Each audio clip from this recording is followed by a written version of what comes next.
Hey, this is Danny from Scaretalk. Before we get into all the horror greatness, I gotta let you know about Anchor.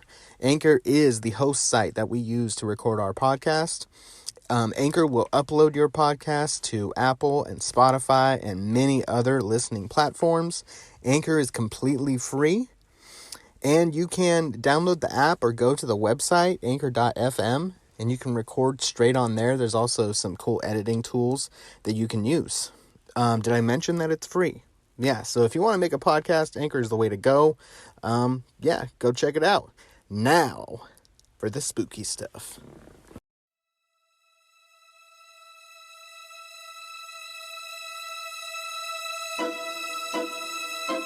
Welcome to Scare Talk, a horror movie podcast for horror fans. This podcast will cover horror movie reviews, ratings, and rankings. Now for your hosts, Danny and Joel.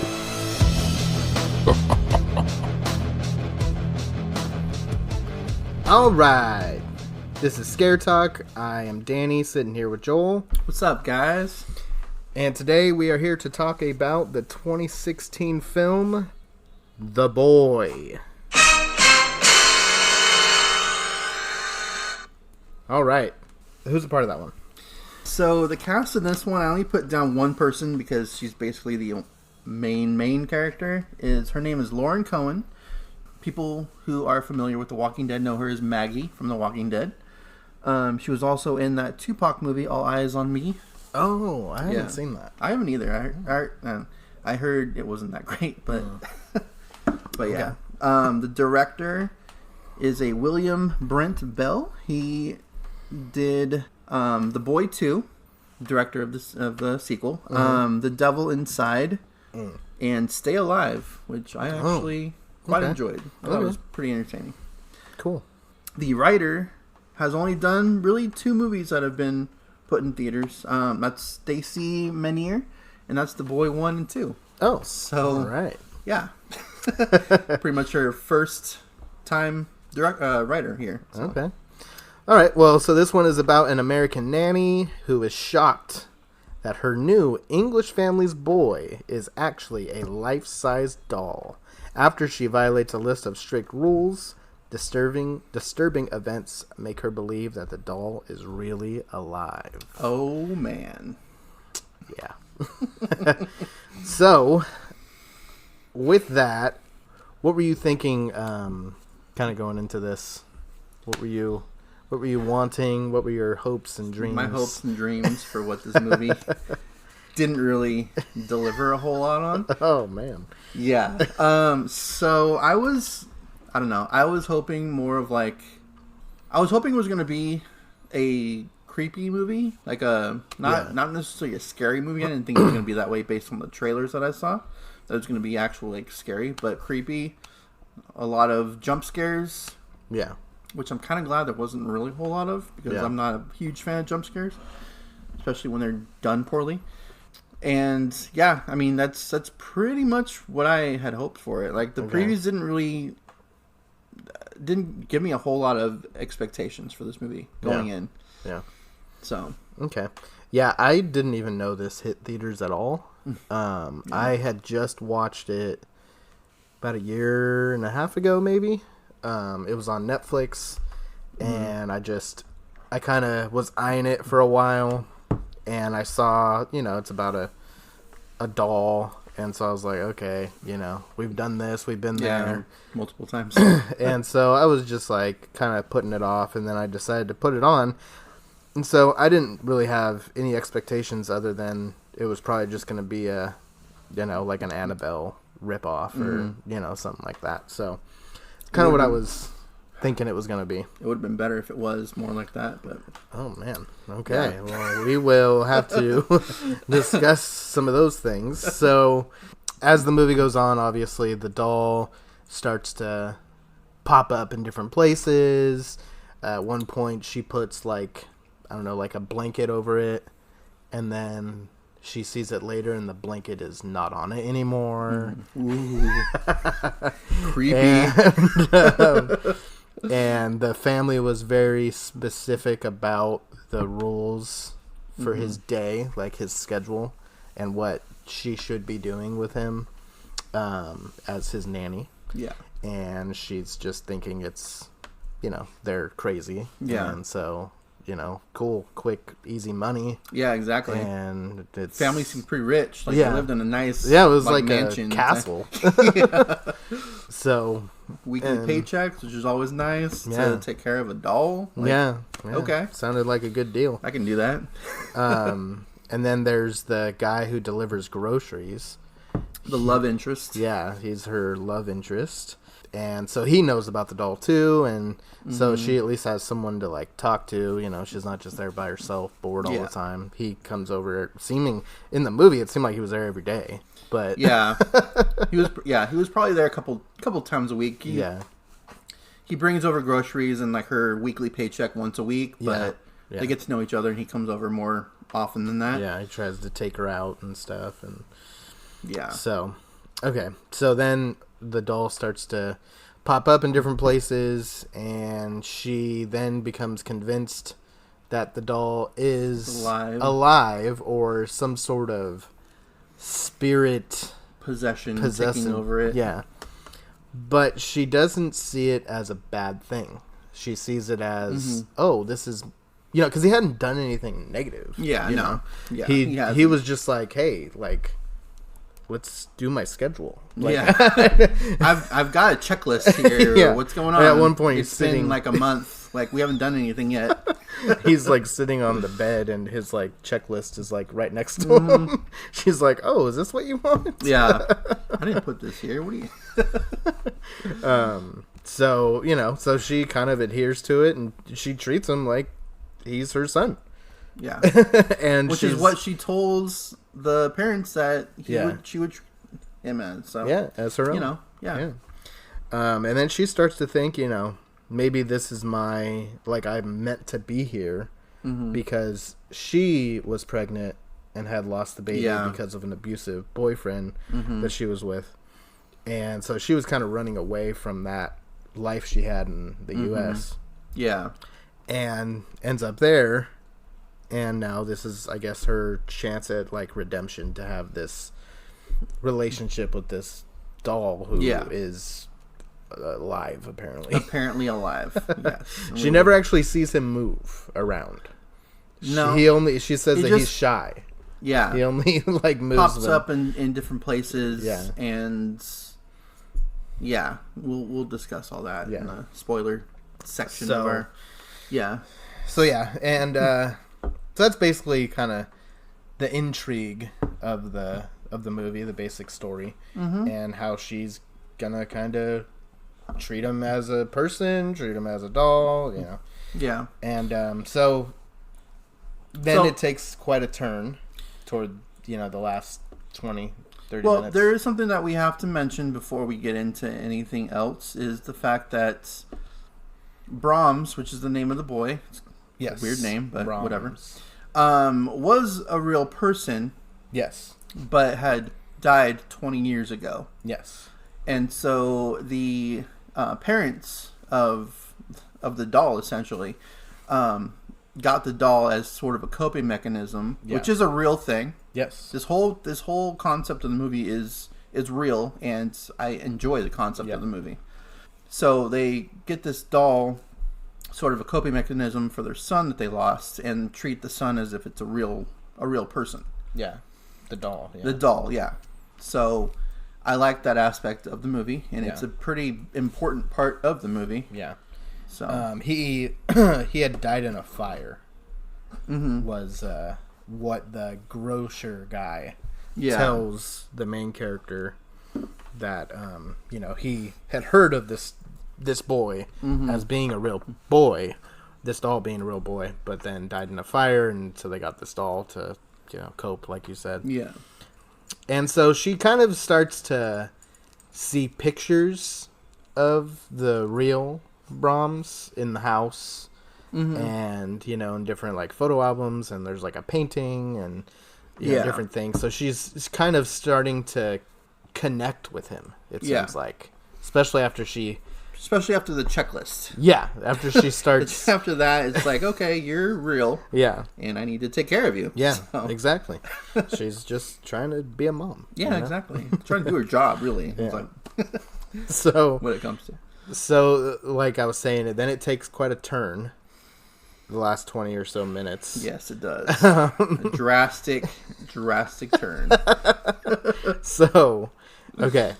So I'm just going to go into my positives right now, because this is the positive for me. So, the boyfriend, the abusive boyfriend, comes to the UK to like... Is this a spoiler part? Yeah, we're talking about... Okay, spoilers. Serious stuff right now. Yeah. So he comes to the UK to like take her back home with him. And you can tell that their relationship is very like toxic, and he's very controlling and all this, and kind of a psycho. And so he like bought plane tickets, and he's like, we're leaving tomorrow, and she's basically got no choice. And he's not... What? I was going to say, he actually says that. Basically, that you're not leaving me, and I will find you. Yeah.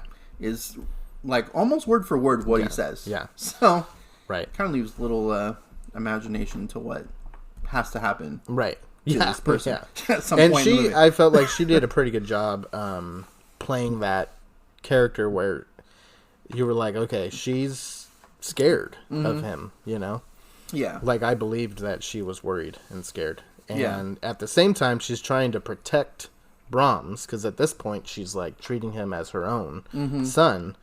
And he doesn't believe her when she says that, this is he's real or whatever. Yeah.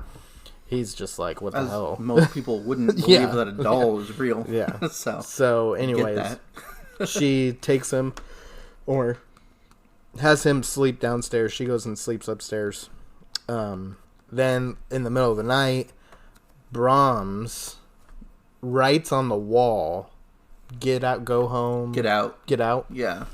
And what looks like blood. Yeah, I don't know where he got the blood from. He got the blood from the rats. Oh, okay. They were like mouse traps or rat traps. Yeah. Oh, okay. I was wondering about that. Yeah. I was like, who did he kill to get this blood?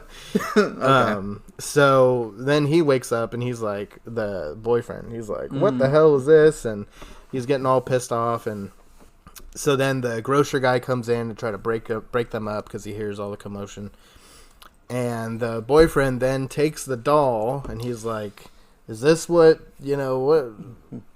Why are you so concerned about this? And blah, blah, blah. Because she keeps saying that it was Brahms that wrote that. Yeah. Because he was blaming her for writing that. Yeah. Which, I mean, why would she do that? Like, why couldn't she just say that to his face? Yeah. So she says it's Brahms that was doing that. And so he takes the doll and...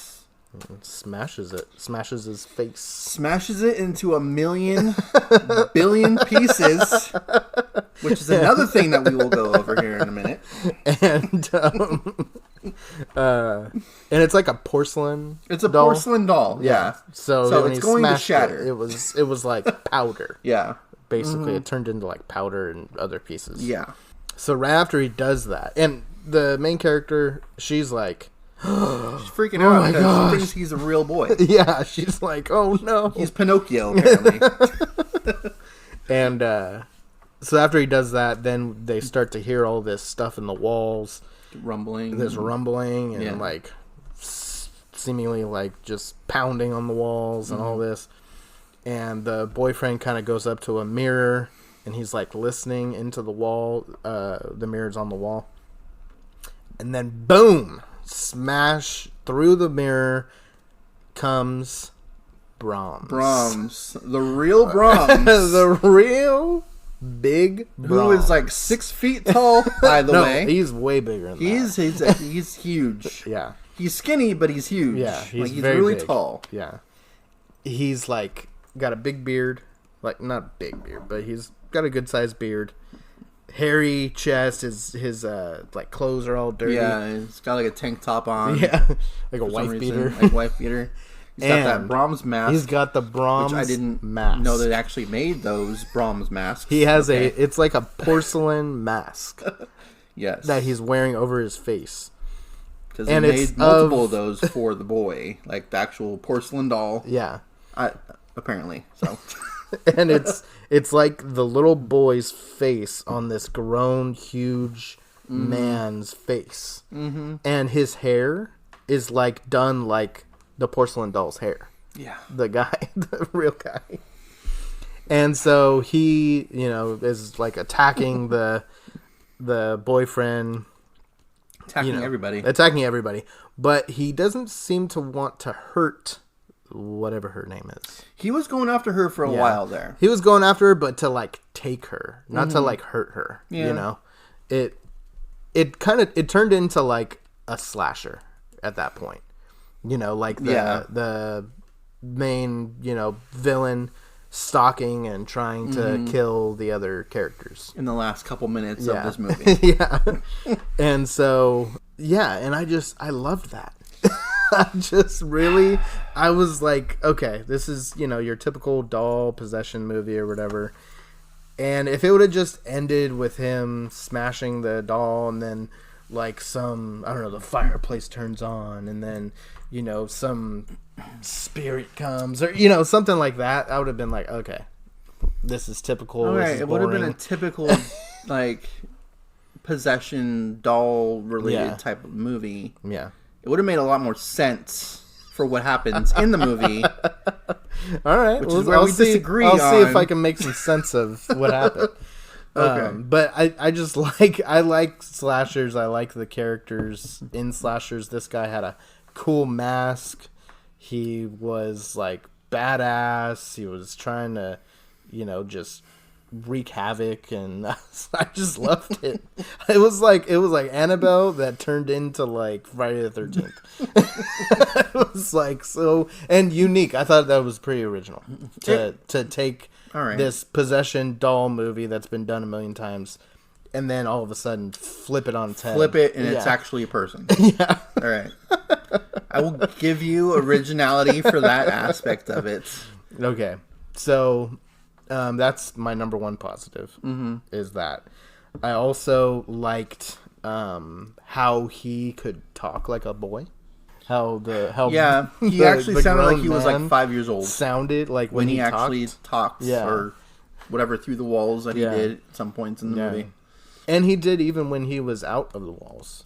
Yeah. A couple times. He did it from time to time. Yeah. He didn't, he didn't talk a lot in the movie. No. But it's little baby talk that he would do from time to time. But he would also sound like a man as well at some points as well. So when he was like, "Get back here." He had his regular voice, I guess. I liked the little love story. It added a little depth to the characters. You gotta have a little love story in any movie, really. Right? I thought the main character had depth to her character. Yeah. With her whole backstory and stuff, and you don't have to go so.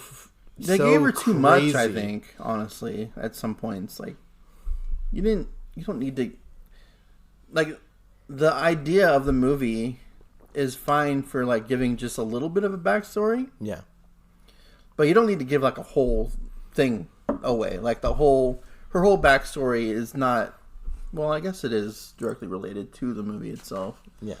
So at least in this aspect of it, I guess in parts of the movie, I was like, why is this relevant? But then at certain points throughout the movie, it does become clear that it does need to be this relevant. So I guess in this aspect, like a lot of times I don't agree with giving too much because it's not necessary for the plot of the movie. Mm-hmm. It's just a way to fill some minutes. Yeah. I guess. But yeah, looking back at it, it is kind of important for the entire movie. Right. So I did like that she had a little backstory. It made the character believable. And it made you like kind of care about the character a little bit. Same with even the grocer guy, like, he had wittiness to him, you know. Mm-hmm. It wasn't over the top. It was, you know, just kind of a likable person. Yeah. So I thought that was good. So yeah, all that I thought was perfect for my kind of movie. For what it was, yeah. I mean, and not being a cliche, yeah, possessed doll type of movie, right. And so as far as, well, do you have any positives you want to throw in? The acting was good. The story, I did enjoy aspects of the story itself. I did enjoy the whole, like I mentioned before, coping mechanism, because that is real. That is a real thing. Yeah. Although that turns out to, they knew all along that he was an actual person.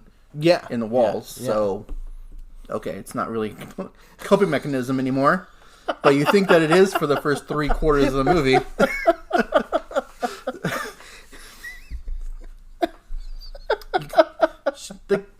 They could have told her, like, they could have said something, but whatever. That's not a positive for me.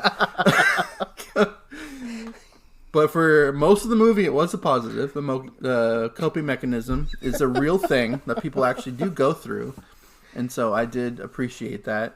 The acting was good, like I think I mentioned before, and yeah, I mean, honestly, the story, I'm the complete opposite of you on this aspect, because the story up until the last 10 minutes of the movie, I enjoyed. I really liked. Well, I liked it too. Yeah, but then it got way you better. Liked the whole movie though. Like you liked, you liked the ending of the movie. Yeah. That's where it like kind of fell off for me. Oh gosh, but that's what took it up like 300,000 notches for me. I like the originality that it's not a possessed doll. Yeah, but it doesn't make sense for the movie. Okay. For the movie itself. All right, tell me why it doesn't make sense. So there are parts in the movie. Yes, mind you, this guy is at least 6 feet tall. Okay, are you gonna get into his height? Hiding in the no, it's important. It's important. Anyways, he's hiding in the wall. He was maybe 200 pounds. He was pretty skinny for how tall he was. Yeah, he was probably like 6'5". He was really tall. He could have played for the NBA, but you know, he was really tall, hiding in the walls. Fine, okay, that's fine. I can semi-believe that. Okay, what I can't believe is the little circumstances throughout the entire movie that occur that a 6'5" person could not do. What? There is what a could moment, he not do? Okay, so there is a moment in the movie where, and this could have been coincidence, I don't know. She's getting ready for a date with the guy. Yeah. She's talking to her friend or her sister on the phone, and she has Brahms on the bed. Yeah. Facing a certain direction, and when she looks at Brahms, he's literally looking at her. Yeah. That could have been the way that she positioned him. I don't know. Yeah. When she's walking around the room, that could have been, coincidence, I guess. Yeah. Quote unquote coincidence. It was kind of strange. If Brahms isn't alive, if the doll is not alive, it's a little weird. Yeah. It's coincidence. There's another instance where she's taking a shower. Wait. So, what makes that, like, why is that weird? Like, I don't get it. Well, because, again, like I said, it could be coincidence that he's just facing her the entire time. So what's the unbelievable part?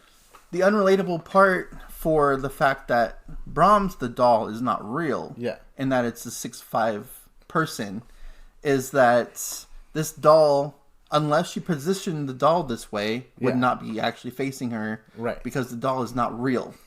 So again, it could have been coincidence. What if? Again, what if Big Brahms, the big bad boy, went and moved his head? No.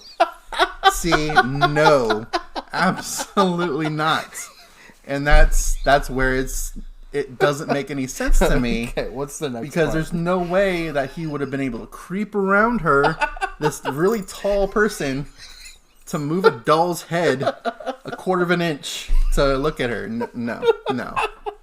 Okay, what's the next Another scene So ridiculous.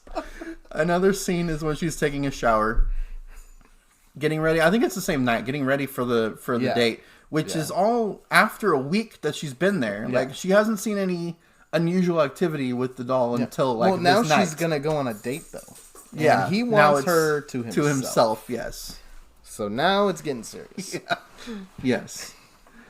And she gets out of the shower, has a towel around her, and she can't find her clothes anywhere. She had her clothes in the bathroom with her, and they're missing. Yes. You're trying to tell me that a 6'5" human being crept inside the bathroom without her noticing anything to steal her clothes and walk out of the room. I can understand a doll doing that because they're really small. You probably wouldn't be able to notice a doll doing something like that. But you would at least see a shadow of something in the bathroom. She was closing her eyes. Didn't you see her closing her eyes? I remember watching that part, and I was thinking, man, she's in really deep thought right now. Or she's like really sad or something, because she's like closing her eyes, like letting the water just fall upon her head. She didn't at once hear the door open, creak open. No, she it was didn't a loud shower. She didn't at once like hear footprints at all in the room, in the bathroom with her. No. Okay. No. And when the clothes get taken, we see from the point of view of the person taking them go in and take them. I don't think you actually. Yes. Do you really? Yeah. He like, we don't see the hand take it, but we see like the point of view camera work, and like it takes the necklace and takes the dress. Yeah. Yeah. Okay.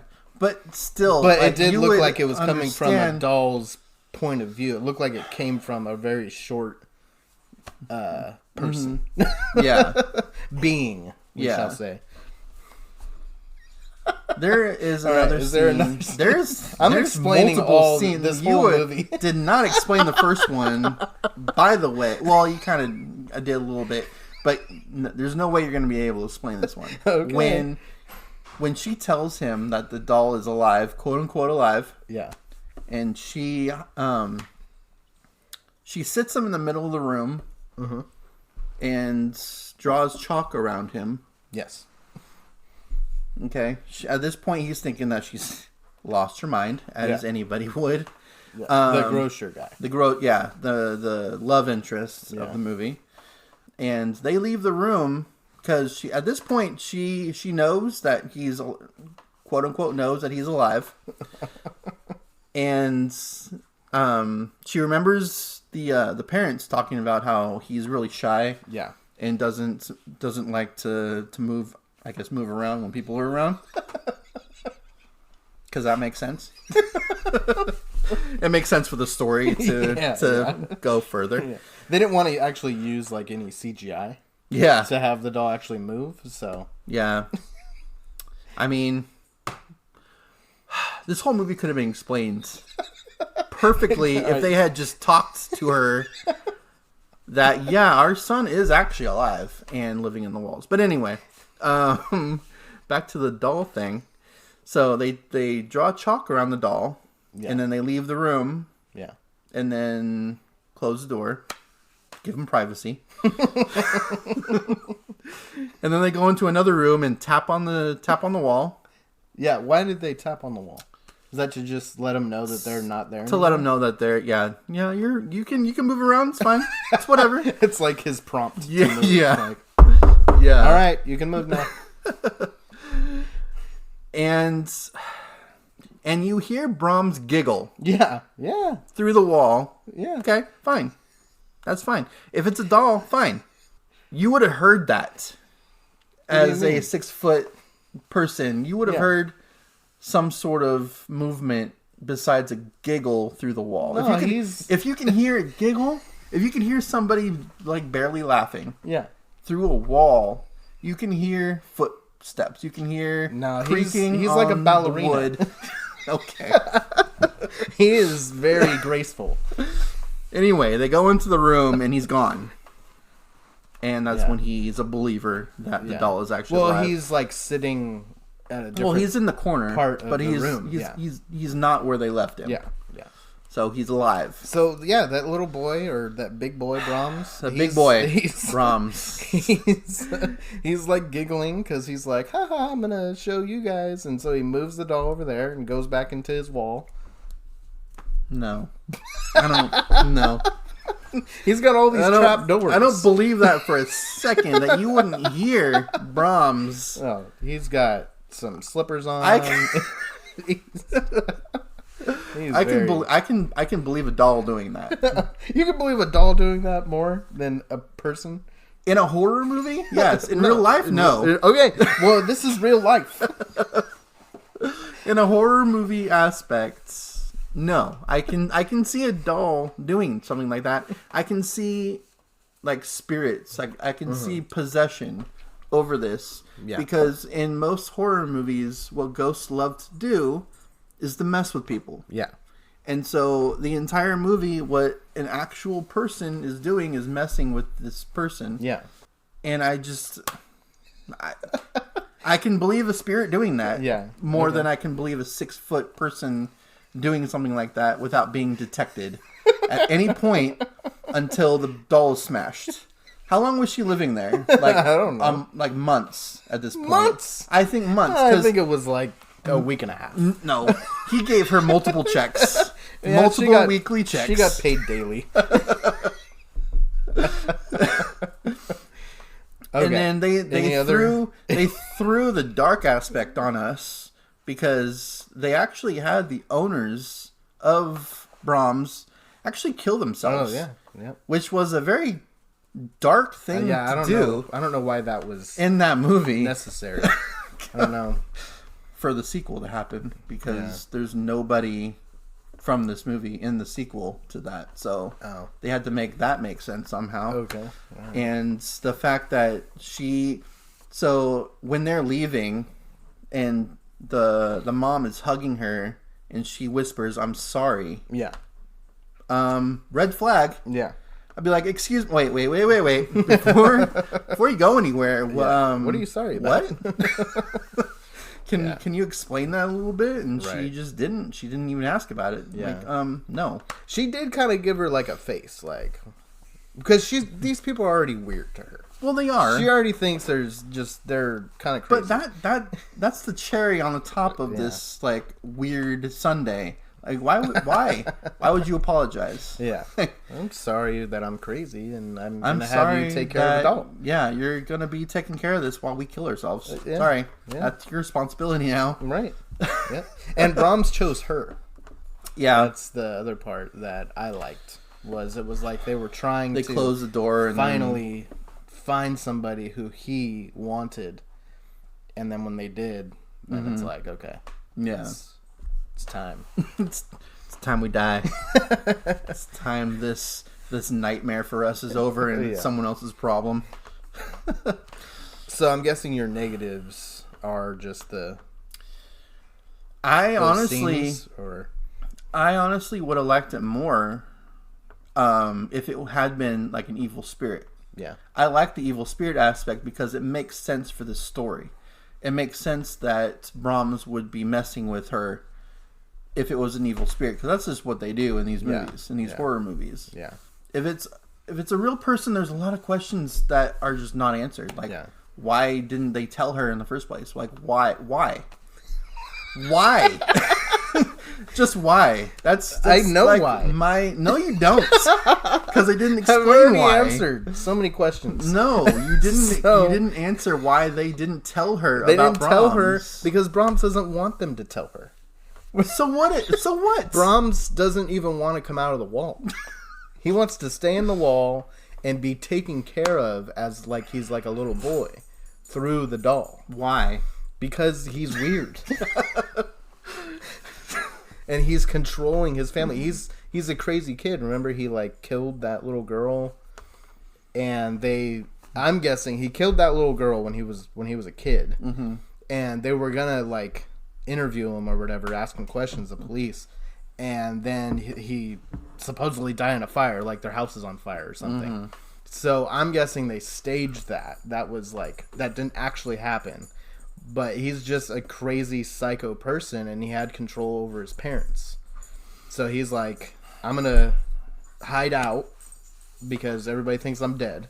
Mm-hmm. You're gonna use this doll like it's your coping mechanism, and I'm gonna tell you what to do. So that's why they didn't tell her, because Brahms didn't want them to, and he just wanted to live in his wall and have this girl take care of him as if he were a little boy. And Boom, if Brahms had been an adult, stronger than his parents before he supposedly died 20 years ago, maybe I'd believe that.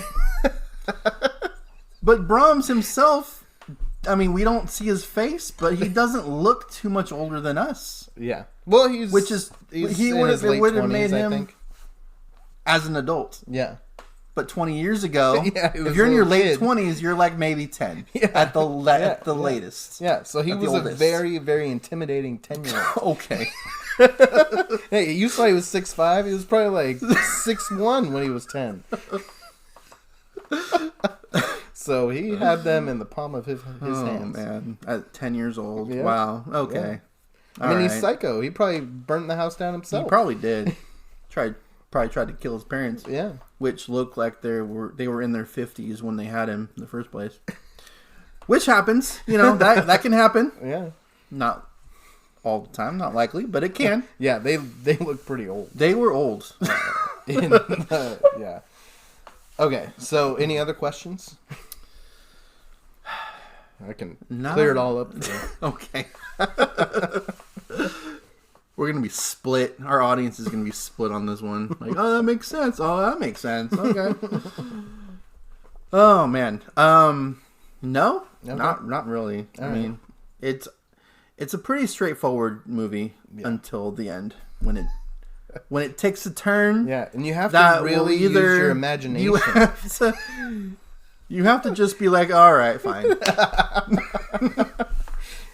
Sit back and just be like, all right. I guess that can happen in some sort of alternate universe. Yeah, I mean, it wasn't horrible. Yeah. I liked, like I said, I liked the concept. I liked the idea of it. I liked the movie most of the way through. It's just, and I like the originality, like I said before, of the fact that he was an actual person, not a possessed doll, which we have seen a million times before. But the possessed doll aspect makes more sense to me. Okay. For this particular movie. You believe that? I will always believe that. All right, so what are you going to rate this one? I am giving this one a C-. Wow, man. Yeah. Whew. Okay. Yeah. Still in the C's. So still passable. Still C's get degrees. Okay. They do. All right. So I'm going to go with a solid B. Wow. On this. All right. Yes, there's definitely holes in the movie, and my explanations for them, while I take them as truth, they're a little far-fetched. But I liked that it turned itself into a different kind of movie. Mm. It was like out of nowhere. Yeah. But for me, it was entertaining for it to go that way. Mm-hmm. If it were, just like I said before, the spiritual stuff and, this haunted house and haunted doll or whatever, it would be a very forgettable movie. I would not care about seeing it again. I've already seen it a few times. I would not care about seeing the sequel. But now, I like it. And I'm going with a B. All right. That's it. All right. So, this has been The Boy on Scare Talk. Follow us at Scare Talk Podcast on Facebook. You can listen to us on Apple Podcasts, Spotify, Anchor, and a few other ones. And we'll see you guys next time. Sleep tight. Don't let the bed bugs bite.